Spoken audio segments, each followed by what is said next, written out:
بسم اللہ الرحمن الرحیم۔ السلام علیکم ورحمۃ اللہ وبرکاتہ۔ کیا ایک درود تقدیر بدل سکتا ہے؟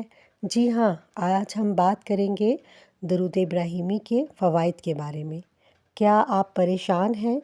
کیا دعائیں مانگ مانگ کر تھک چکے ہیں؟ کیا لگتا ہے کہ قسمت ساتھ نہیں دے رہی؟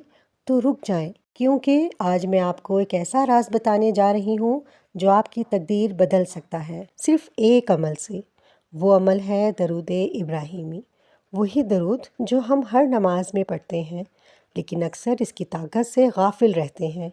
اللہ تعالیٰ قرآن میں فرماتے ہیں، بے شک اللہ اور اس کے فرشتے نبی صلی اللہ علیہ وآلہ وسلم پر درود بھیجتے ہیں۔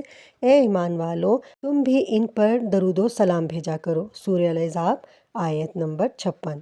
سوچیں، جب آپ درود پڑھتے ہیں تو آپ اللہ کے حکم پر عمل کر رہے ہوتے ہیں۔ رسول اللہ صلی اللہ علیہ وآلہ وسلم نے فرمایا، جو مجھ پر ایک مرتبہ درود بھیجتا ہے اللہ اس پر 10 رحمتیں نازل فرماتا ہے۔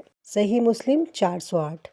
اور ایک اور حدیث میں آتا ہے، حضرت ابی بن کعب رضی اللہ عنہ نے عرض کیا، یا رسول اللہ صلی اللہ علیہ وآلہ وسلم، اگر میں اپنی ساری دعا درود میں بدل دوں تو آپ صلی اللہ علیہ وسلم نے فرمایا، تب تمہاری ساری پریشانیاں دور کر دی جائیں گی اور گناہ معاف ہو جائیں گے۔ ترمذی 2457۔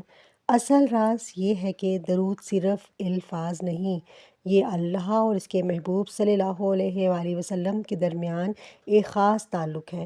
جب آپ درود پڑھتے ہیں تو اللہ آپ کی طرف رحمتوں کی بارش کرتا ہے، اور وہی رحمتیں آپ کی تقدیر بدل دیتی ہیں۔